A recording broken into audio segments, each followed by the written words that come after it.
Hello, and welcome to our Big Unwrapped. It's the first of many that we hope to have, which covers our monthly theme called Big Read. And just so happened for this month, we're looking at aged care, the role of caregivers and what caregivers go through. Statistics, Singapore is an aging population. By 2050, we will double the number of elderly Singaporeans here in Singapore to about 30%. So that's quite a significant amount, and it's a significant challenge both from society and also from families. Then the caregiving duties often falls on single, unmarried children. So today we look at the impact of caregiving within the economy, so within the community and within the family. In 2018, Aware study saying the financial impact for caregiving is quite significant. 63% of 22 caregivers interviewed experienced a negative change in employment status. So it's quite an impact, not only emotionally, time-wise, but also from a career perspective. So what are the sacrifices that every one of you actually had to go through? So to better understand the situation, we have three caregivers. Chris Fu, Goeng Yao, and Adrian Tan. Thank you for coming here. So Chris, who runs her own design business, was a primary caregiver for her mother for 9 years. Her mother suffered from dementia since 2014 and is now presently in a home. Eng Yao, journalist for 30 years. He's single, but has been looking after his parents up to recently, who they really passed away. And with Adrian Tan, who looked after his mum, who was diagnosed with breast cancer, and then following the diagnosis, went into depression. So we see different case scenarios here, and thank you for taking the time to come here. I think the key thing for us is, and for me to understand, is what drove you, or what made you become the primary caregiver? For me, I think it's been because I have been living with my mom practically all my life. And then I lived away from home for about 8 years to get my own sense of independence and privacy. But mom had a major fall in 2005, so I returned home to live with her and to look after her. I'm the younger of two siblings, unmarried. I had my own business. I did not have family expenses other than myself and my mom. So I thought, okay, this is time for me to step up and actually look into her caregiving. And it became 24/7 caregiving. And I love my mom, of course, and I wanted to provide the best care for her. So I think also a sense of wanting to develop an even deeper bond with my mother. Maybe in a way to seek her love and approval as a daughter also. I think those might be my motivations. Yeah. So was there any discussion with your sister on this, or you just say, no, I'm going to do it, you have your family, and then... There was no discussion. You just took it upon you. It was, assumed. Okay. Yes. Adrian. So for me, I guess in the beginning it was kind of like as if it's a responsibility as a child. Gradually, as I go into the caregiving to my mother, it became some form of resentment. Unfortunately, it felt like as if, why am I being put into that position? But gradually, as time goes by, I start to appreciate the caregiving with her, and I start to realize it's some form of love between my mother and I. And eventually, as we kind of like got better, or at least I got better in caregiving, I start to embrace for the fact that caregiving brought me with her together in a much better way, that I start to feel proud of her. So I guess it was a journey rather than I wasn't forced into taking care of her, but it's just that the situation some sort of put me into that situation. But I start to appreciate it a little bit more. That I start to realize around me and my friends, they are not as close as with their family or with their parents as much as I do. The memories that I had with my family or with my mother was more precious than the rest of them. So that's where I felt it's really a journey that I embrace a lot. It was really not just because of religious or culture. It was really because I think I love her as my parent. Yeah. When you're first drawn to take care of her, you did say you volunteer for it. It's just a normal thing to do for a son to take care of the mother. Yeah. Do you have any idea how tough or how rough the journey would be in the beginning? No, I wasn't prepared for it. I don't even know what's coming. All I know was that I need to do something or else I may lose this family because of her depression. She was yelling and quarreling with my dad every day. My younger siblings was put into a position whereby as if the family was broken, and I was trying my best as the eldest son to try to make a difference. And that's kind of like thinking back, it's as if I felt that I'm the only one that can really make a difference, and I had to do it, and that's it.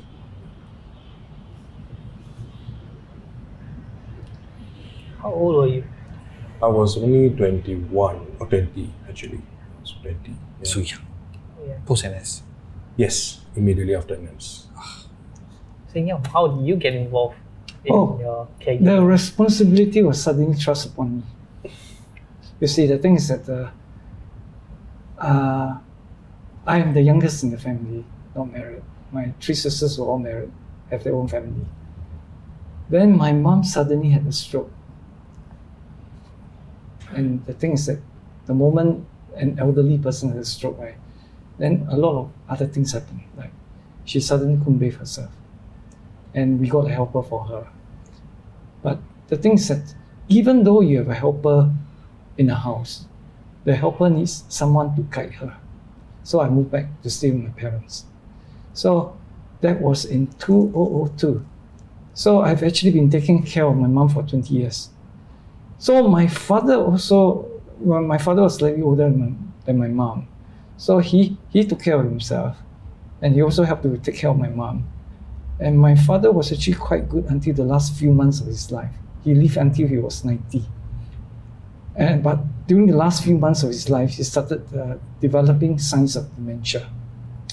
And of course, that time, caregiving, right, at first, it is like an uphill process.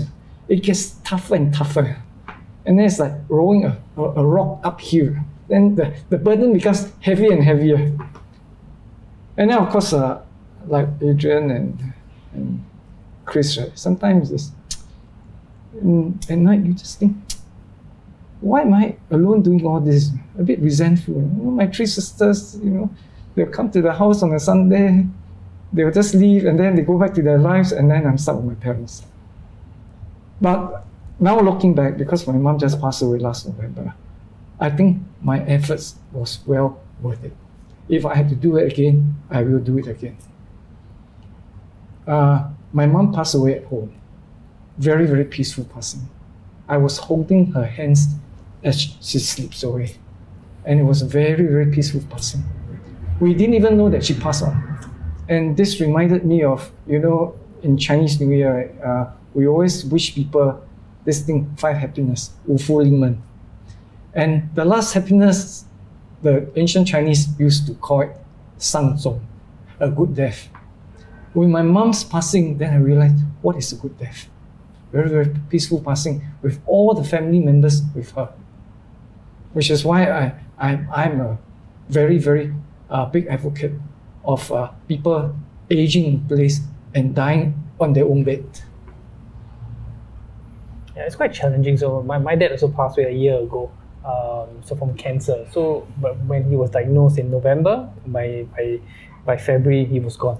But it deteriorated really fast, and it's the different experiences. I think like what you mentioned, they were okay. I'm okay. I'm going to try the 5-day. I go for chemo, and then you have the doctor saying, "No, you're too frail. There's no way you can," and then they just give up. So it's the patient giving up, the struggles. But and then like what you mentioned, as a caregiver, you also reached at that turning point. Did you guys break?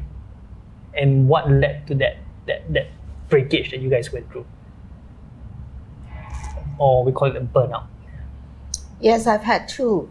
My first was in November 2015, I remember. And in fact, in that year, in August, a few months before that, I had signed up for some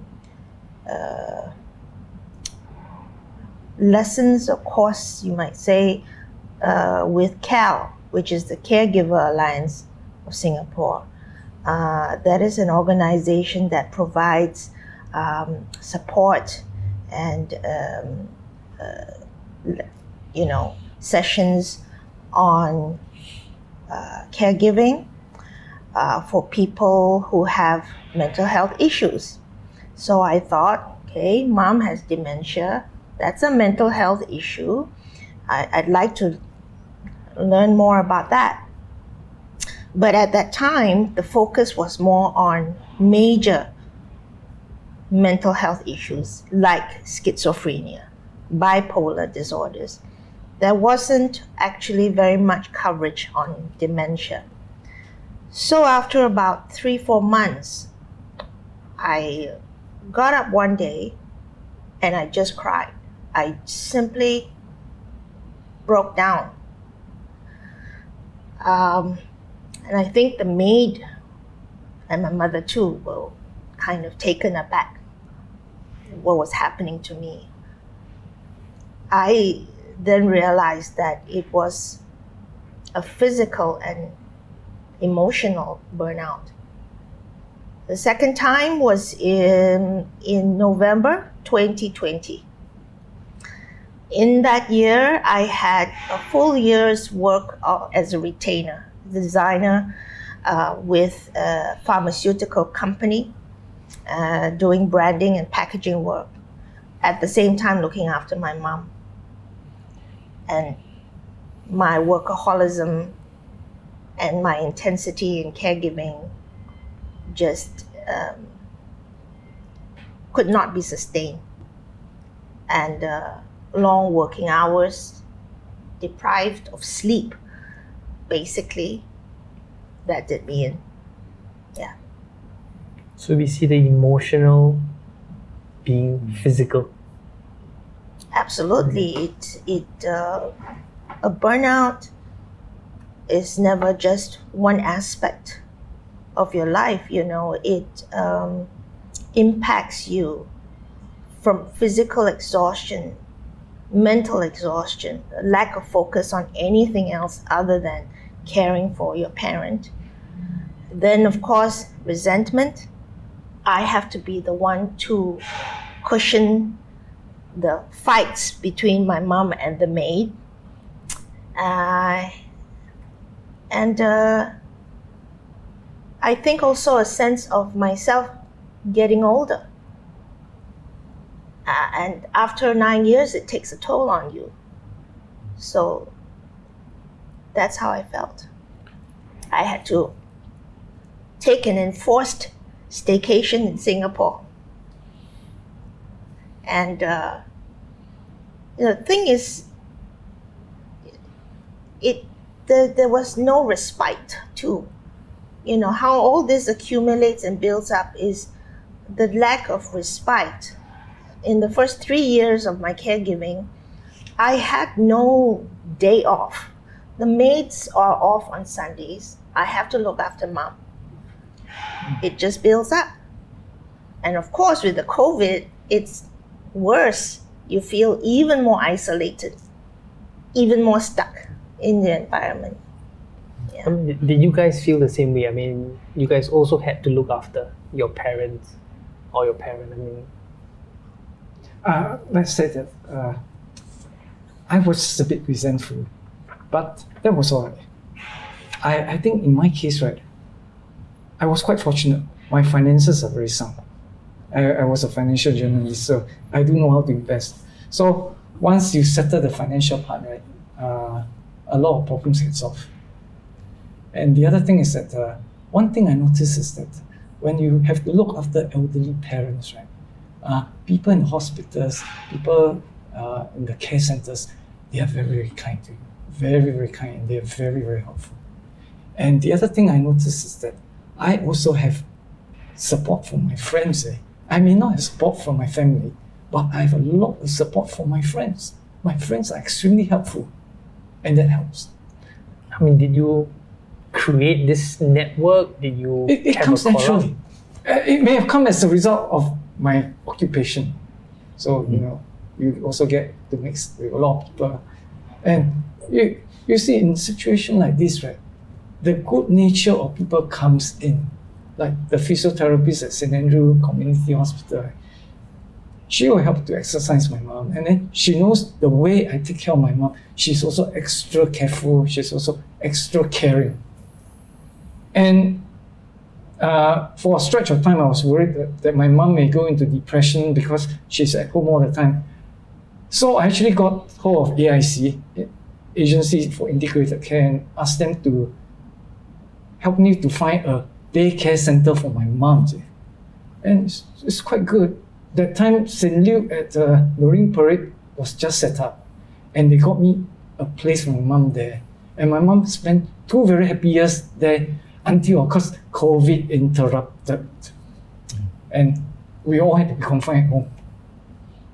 Okay. So the thing is that I suppose where caregiving is concerned, to avoid burnout and all this, you just have to have all this support in place. But I must say, not everybody have that established network of a good journalism job that have a lot of people. I have to help you. I have a question for Adrian. At the age of 20, you have to man up, which means for some men they have to give up on their dreams or the things that they wanted to do as a 20-year-old. That's so-called the peak of being a man. What do you have to give up to take care of your mother? What do you give up for this? I think I felt that I could have done a little better in my education, perhaps. In order to support the family, I decided to go for the path whereby I would take a part-time study and part-time education. As much as possible, I try to pay off my own educational fees without having to burden the family, because my father is the sole breadwinner as my mom stopped working. Other things that I kind of like gave up perhaps is somewhat like personal life.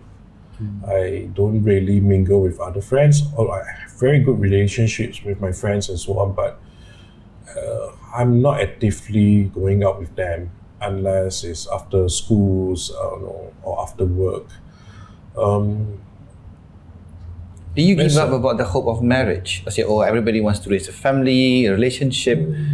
It didn't occur me to think about marriage, but what happened is that since the day I took up the role of caregiving, I went through a lot of experience that I realized that I had to take up the role of a protector of my family, especially my mom. Like the doctors are not supposed to say anything wrong to my mom. Whoever that we seek help from, what do we need to do to pay back them or whatsoever. I start to take out the role of roles and responsibility that I need to do what is right in order to protect and keep my family going. So because of that, there are so many things on my plate that I have never thought about marriage, and there were more things in my mind that I have to consider about, such as, my parents doesn't have insurance coverage. I cannot give up my education because I need to be able to provide for them when they're older. I need to have sufficient savings, not only just for them. I need to think about my own retirement, whether I can age properly when I'm older. So marriage was never in my mind because I felt that it's sort of a luxury that I couldn't afford to think about.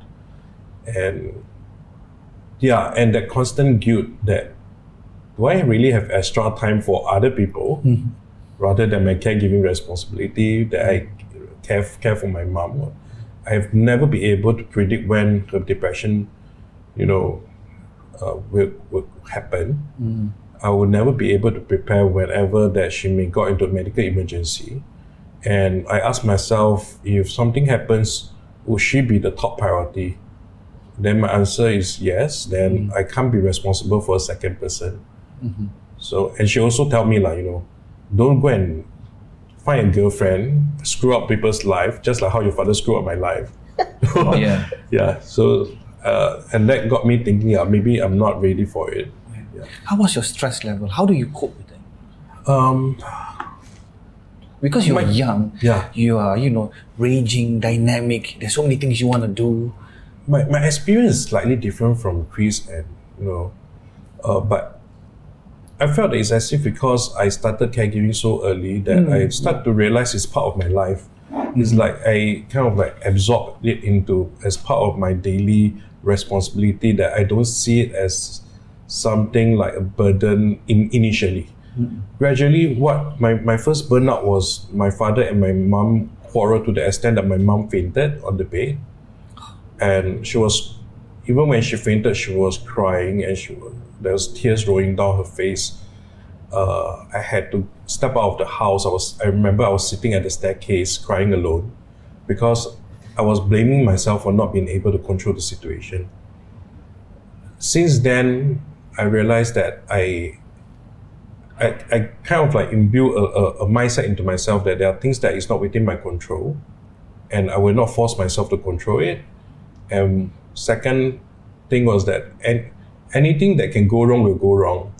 So I will always prepare myself to always have a backup plan or have a way to reset myself that I will never burn out. So that was the only burnout that I had ever since, because I forced myself to have some form of belief to reset my own stress level, I guess.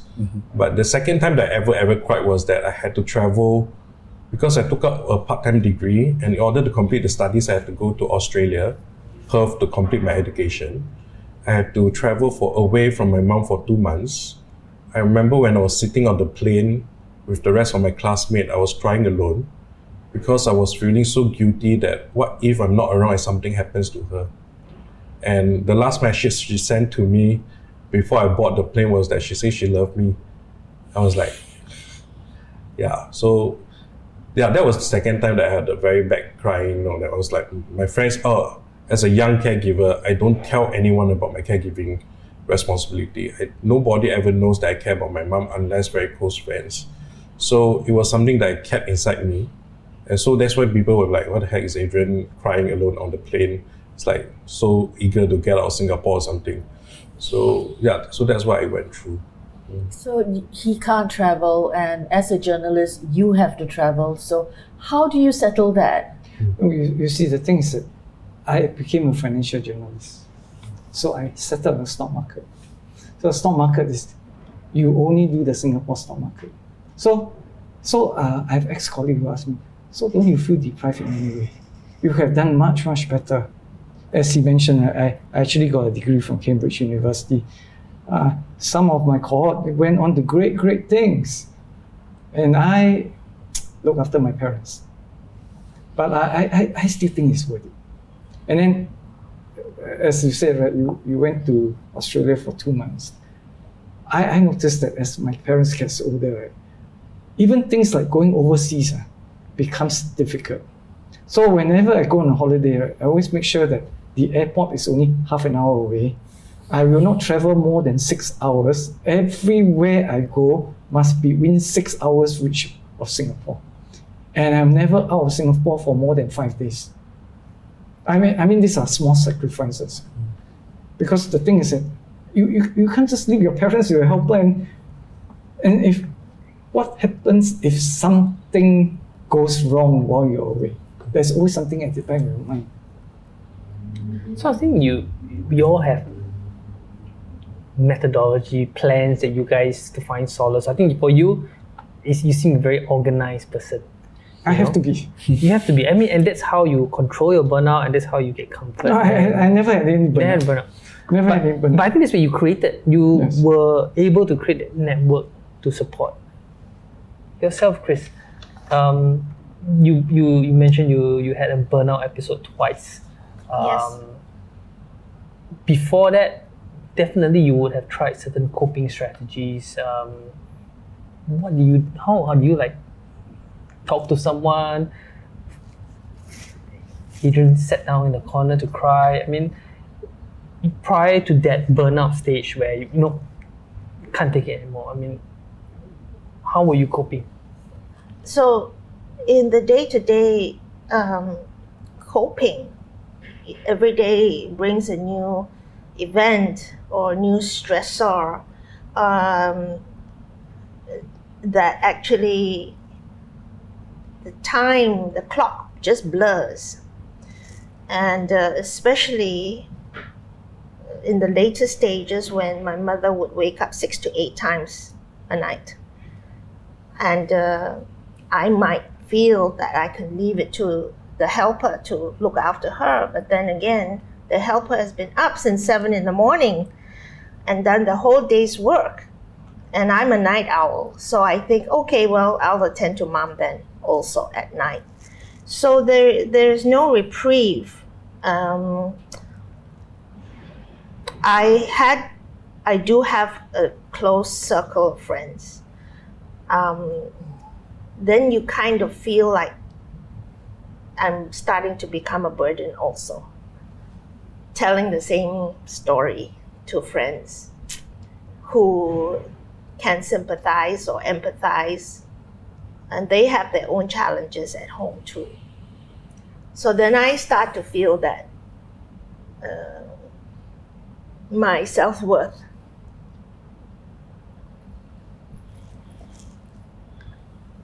as a caregiver becomes questionable. I'm sorry. It's okay. No worries. I think it's a challenge. Yes, big challenge. I think for myself, the most difficult decision was we don't want to send our father to the hospice, the dad to the hospice. Even my mother tried, my sister tried, until really, really we cannot. And that decision was like, hey, did I fail or did we fail? Also collectively, we like, okay, no, we really tried. He couldn't carry, the dead weight was there. Yeah. So I think that's the challenge, that have we failed? It's never easy. Well, there's a lot of guilt. And also because of the perception of sending your parent away from the home that they own, that they've lived in. Am I guilty of abandoning my mother? Am I guilty of not being able to run this marathon? It's a marathon because you don't know how long it's going to last. Studies will tell you, dementia lasts between 7 to 10 years. Do you then start to think, okay, in 10 years' time or in a certain number of years' time, my responsibility will stop because my mother will die? I think you mentioned also that even with your mom in the home, you don't feel right. Yeah. Something is not right. Mm-hmm. Absolutely. The reality hit when I'm now 50 years old and I feel the strain of caregiving. I feel that this is going on beyond what I can manage. Then I start the application to a nursing home for my mother. I start to brace her, prepare her. I even show her on the computer, Mom, 30 years ago when Popo was in this old folks home, I'm not going to send you to a place like that, Mom.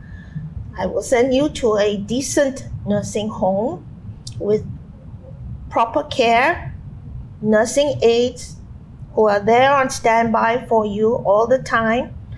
You will have proper meals and you have bed and you have privacy, right? But you may have to share the space. No, I'm not going to a nursing home. You tired, you can get out.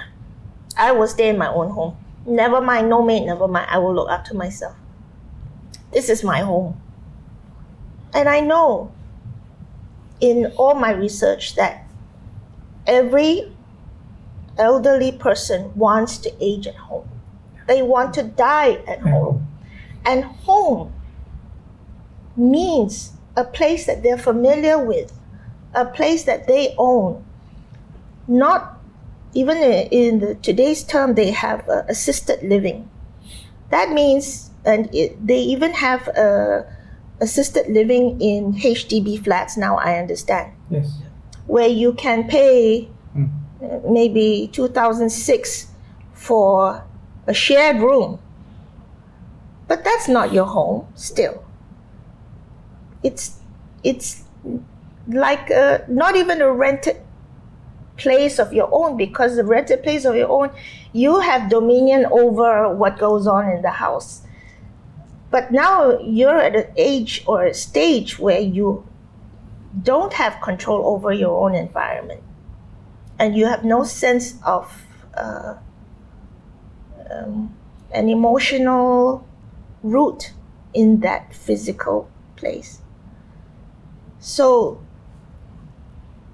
much as it was difficult for me, I have to now tell myself, also as a matter of coping mechanism, that my mother is now in the care of people who are paid professionally, trained professionally to look after mom.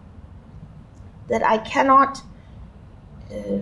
be personally in control all the time of her welfare, of her immediate comfort, of her happiness. It's quite a daunting decision. Judith, you also have two aged Yes, I elderly do. parents at home. I mean, Dad is bedridden, and mom has this really kanjiong nature about her, that everything is like she has to care for dad when she couldn't, and that the maid is not doing enough. But I'm blessed because the maid is a very good girl and she loved my parents like her own grandparents. And now dad is in the hospital because for all the care that the maid had been giving, he still developed bed sores. And the doctor felt that we're not coping.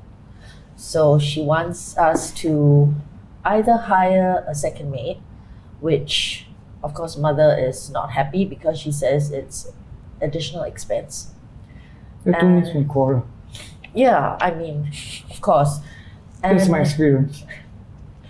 and the other thing is, the other option, is to send dad to a home. Of course, my mom went ballistic with that idea. Then I guess the only option we have is to get a second maid. I think Adrian, you as a young caregiver, you saw a lot of these issues, not only in hospitals but at home, and you started SG Assist. I mean, you want to share with us why you started it and the impact. I think you mentioned there is about 9,000 people on it and there are 5,000 volunteers, so it's actually doing good. But I think it's the same thing that everyone here is calling out for help. Going direct, finding a solution with a second helper, going to a home. Your SG Assist provides a different approach. I mean, how does it help, and has it been working? Well, I started SG Assist because of my own experience that my mom got into situations at home because of her depression, because of her anxiety, and she frequently needs help at home that I have to rush back. And sometimes when I couldn't get home fast enough, she would be struggling in pain, vomiting in the toilet until she faint, or kind of like, by the time I got back home, she may already fainted on the bed and stuff like this. So as a caregiver, I feel very guilty that I can't be there for her when I'm supposed to. So which is why kind of like together with some other caregivers, we decided to come together and say that why not let's create something that we can really help caregivers to do better. We know that caregiving is a very complex issue. We know that we can't solve the problem, but what we could do is to at least bring the community together, especially other caregivers, so that we can help one another during situation like this. So we kind of like created this app so that caregivers, social workers, or even just care providers could kind of like tap onto this platform to find volunteers in the neighborhood to do simple tasks for the caregiver, just checking in, getting some emergency food or groceries for our loved ones and seniors, especially during the COVID, where all the moving around is very hard for all of us, and that's where it's important. So the app has, especially during the pandemic, has picked up about quite good tractions. We have about 5,000 volunteers island-wide with almost 10,000 over users. We help a lot of people who are isolated to actually find volunteers who are living around them to support them with simple issues. So in hope that, caregiving isn't just a sole responsibility that just like all of us here, but a shared responsibility that all the community can do something for one another. So that was how it all began, really from our own experience that we were felt, I wouldn't say isolated, but we felt that as a caregiver, we need to do something more, not just by ourselves, by people around us. And yes, caregiver do burnout, but people around us who helps us get burnout too. So eventually we need external help. That's where we felt that community could make a difference. So on that note, caregivers, we had this discussion that it's predominantly single women. It's predominantly women. You have two guys here. Yeah, so we have two guys. So it's here. We see it. We see that it's not only women looking after. But why is this so? Why is that perception that it is single women, it is a women's job, or is there no perception? I think it's actually forced on the burden of the singles, whether it's singles. women or guys. I think that this knowledge of, or this perception that it is mostly women probably needs to be refreshed and updated in more recent studies, or rather more studies should be undertaken to understand changes in trends and also in the acceptability of caregiver roles in society in Singapore. I feel that what we know about the percentages of women who are left the workforce, or there are more single unmarried women than men, I believe this has changed dramatically in the last 5 to 6 years. This is from my own observation. When I accompany my mother to the geriatric clinics, to the hospitals, I see men Yeah, I see a lot of guys who too. accompany their mothers or fathers. And so I'm not sure if statistically it is still as true now. Culturally, yes. I think traditionally we women have always been looked to because we are the nurturing gender. We are the dutiful daughters who are more expressive in our care. But then, practical-wise, workforce-wise, I think since women have, taken up such a big proportion of the workforce in Singapore, and now they've made a conscious decision to leave the workforce or to reduce their work hours to look after their parents. And this is the same application, I think, for men. It's just that it's not been recognized.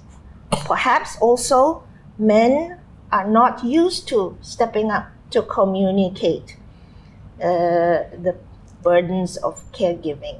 Or perhaps they feel shy or ashamed of having to take on this role of caregiver because perhaps it is seen that it is you are a weaker man. if you choose caring for your parents over your career. In that good old days, right? Men are supposed to be the breadwinner of the family. The woman folk stays behind to look after the children and the elderly parents. But this is no longer true. Because 1/3 of the population is single. And we have very small families now. Most people will have 1 child, 2 children. If it's 1 child, whether it's male or female, if you're faced with a situation, you have That's no right. choice. You have to look after your parents. Yes. Unless you're very hard-hearted. And I do know some people are very hard-hearted. They will just put their parents in a nursing home and forget about them. I have come across instances of that. But in my case, right early on, I said, if possible, my parents must age in place and they must die on their own beds. In my mom's case, I managed. In my father's case, there was a bit of screw up. He ended up in ICU. I couldn't rescue him from there. And he died in the hospital. To my regrets, up to now. The thing is, sometimes when you are a man and you're the caregiver, I have friends who find it very difficult to take leave. Very difficult, because they will tell the bosses that they're rushing home because of mother falling down, or the father is having an episode. Nobody believes them. It's almost like you're going to get a beer or something. And I'm sure you do come across colleagues or bosses who are like that. I think as a male caregiver myself, it was even hard for me to express to someone as a co-worker or as a friend that I need to go back home due to caregiving.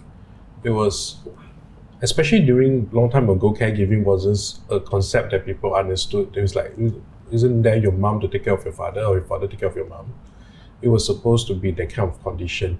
I agree to Chris that the statistics currently shown that there's more women caregiver. I wouldn't deny that there's a lot of women caregiver, but I felt that there should be more effort put into the research about how many male caregivers are there, because a lot of male caregivers, I would just imagine a lot of male caregivers would kind of like reject an interview, reject to be participating in the survey result because they couldn't express themselves as well as the female counterpart. Secondly, some male caregivers don't even see themselves as a caregiver. They see it as their responsibility as a spouse that they need to caregive. So, which is why the research may not be a truly representative of what's going on. They don't ask the right questions. Yeah, and I met a lot of male caregivers recently, taking care of dementia parents, taking care of their special needs kids. Majority of the men are willing to give up their career right now because I have a hypothesis, I'm not sure whether it makes sense. Long time ago, if a female actually give up their career to actually put their time into caregiving, there's a good chance for them to find part-time jobs to do at home, such as sewing. Just like my grandmother, they used to make chom sam, they do customization. All this can be done at home because you have the skill sets and you can actually sell it to the community.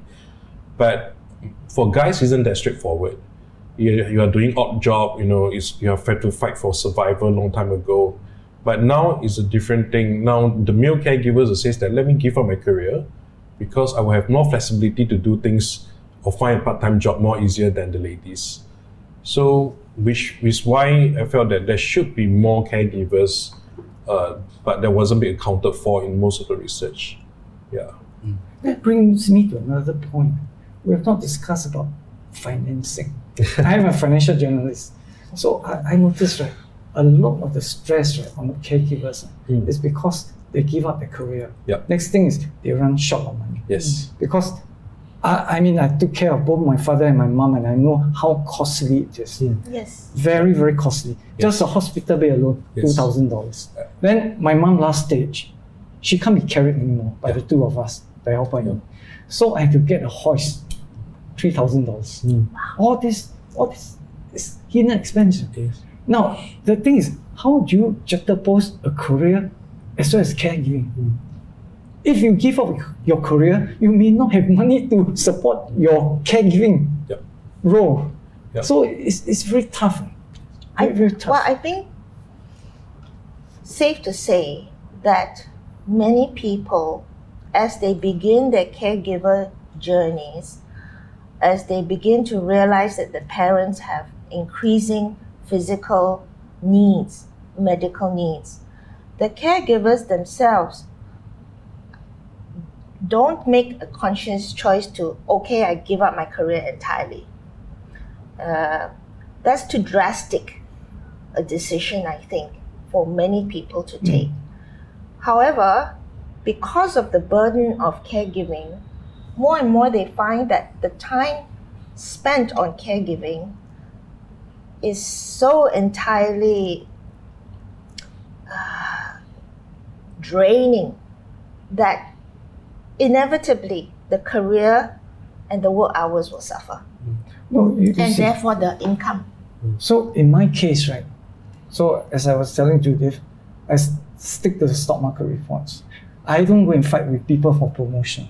I could have easily just gone somewhere else, get a much higher paying post.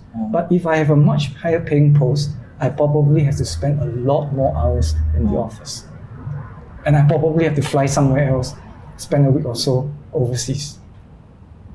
I mean, these are the sacrifices that people do not see. Yeah, so there's a lot of sacrifices. So you talked about managing your career, making sure that you have enough to get by. You don't get too big a portfolio that eventually your whole career is affected. No, end of the day is you have to ask yourself, is it worth it? Correct. So it's a big sacrifice. After I've taken care of both my parents, right, now looking back, I'll tell you, it's worth it. It's worth it. It's worth it, but at what expense? Like in my case, I did not end my business. I simply decided to move it home so that I thought looking after my mother at the same time as, a quiet design business doable. It's very tough.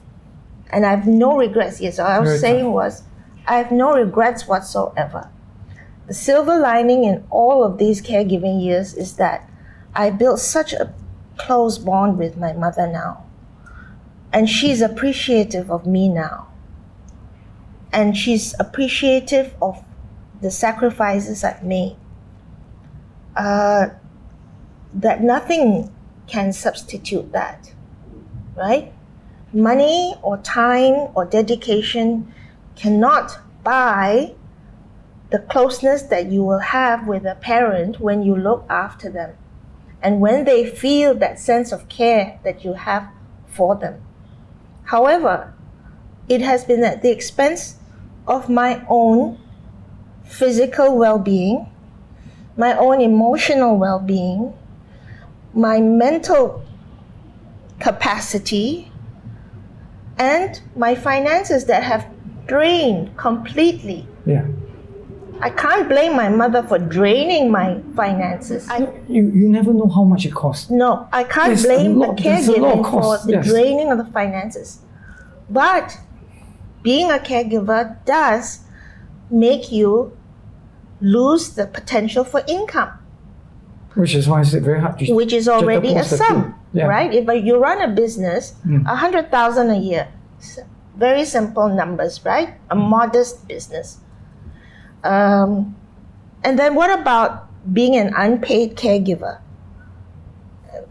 People laugh at the idea. How dare you even think about being paid as a caregiver? You're the daughter, well, of course you look after your mother. To be paid for it when it's your duty, I've had that come back to me. But honestly, if I was not existent, then my sibling would have to hire somebody to look after my mom, would she? And to hire somebody who could care for my mom, not including the emotional attachment and connection. Just doing the physical feeding or, bringing her to the toilet or bringing her to an exercise. That kind of caregiving. You have to pay somebody for that, Yes. And it's quite costly. isn't it? Yes. Yes, Because I have to pay. yes, because Yes, I have to pay. you know, quite a lot of money. there are tools perhaps that can help us caregivers reduce our burden, but they're so costly. Yes. Like It's I told you, $25. the hoist $3,000. Yes, and $25 an hour for somebody to come talk to your mother, whom my mother may not talk to because she's a stranger, Yeah. right? She would resist that kind of accompaniment. If I want a night off, if I send my mom to a respite center, if she even agrees to go, that's $150 a night. If there's a vacancy. Yeah, if there's a vacancy. Right. Most time there are no vacancies. Right. If I send myself to a hotel, which I've done many occasions, it's $150 for me a night in a hotel in Singapore, right? How sustainable is that? So there are a lot of challenges, and I The think finances, if your finances are okay, you will take care of some of the challenges. Yeah, so I mean, just to wrap up, we hear a lot. We hear the burnout, the burden. We hear the sacrifices. We hear the importance of planning, the importance of having a network, And the importance of finances. and the finances. So it is challenging. We now have AIC that's been set up for this, but it's still never easy. The burden is still on each one of us. I think we all have aging parents, or we have gone through that burden. I use AIC quite a bit. And I would say that AIC is very, very helpful to me, looking after my father and my mom. But the problem with the government is that there are so many schemes available. You have to be an expert to make use of them. Just to give you an example, my mom had bed sores, and thanks to the very kind doctors in Tan Tock Seng Hospital, they actually got hold of the nurses from Home Nursing Foundation to come to take a look at my mom. And then they said, "Oh, why are you and your helper still carrying your mom? No wonder there's this risk that you may drop your mom, and as a result she gets blues and she gets bed sores." And she said, your mom may actually qualify for a grant from AIC to get the hospital bed. Now, my mom has been going to the physiotherapist at the government hospital for years, and she's never thought about it. That my mom actually needs a signature to get a hospital bed.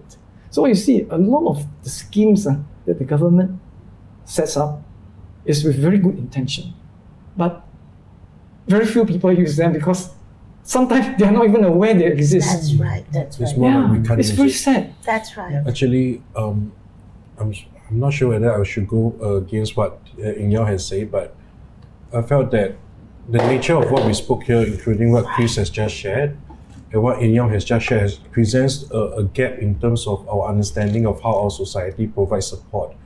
So like myself, I will never be able to tap onto AIC grant because I have 5 household members and I will never meet the low income bracket based on the mean test. But because Young has the ability to buy a house, having a separate address with her mum, she is eligible for the grant. No, I never stayed with my parents. Yeah, precisely. So it's a separate. My parents stayed on their own. Yeah, you have a separate calculation. Yes. And for me, for a genuine middle low income, I will never be eligible for a grant that Young has enjoyed. No, So- my parents enjoyed. Yeah, the parents enjoy. Yeah, but the Well, fact is that we see this as a family unit, you see. I'm as the child or as the children of my parents, because I stay with them, because I cannot afford my own home, I'm not eligible for any of the grants that was being so-called widely available. I'm very knowledgeable in terms of what AIC can provide, but I'm never a recipient of this support. You see, which is why some of the schemes have to be tweaked. I mean, I don't think it's ever the government's intention to deny people of the help that they can provide.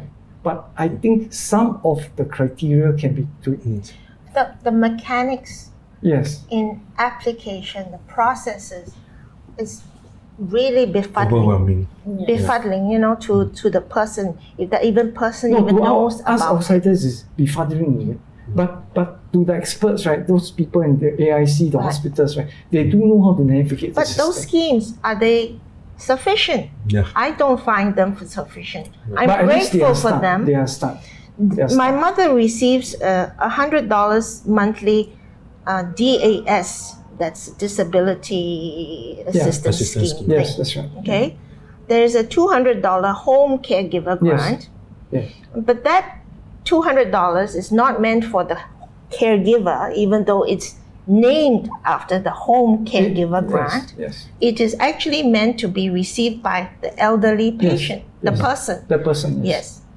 So I manage that money on behalf of, I can't go and, do my hair with that money, right? You should.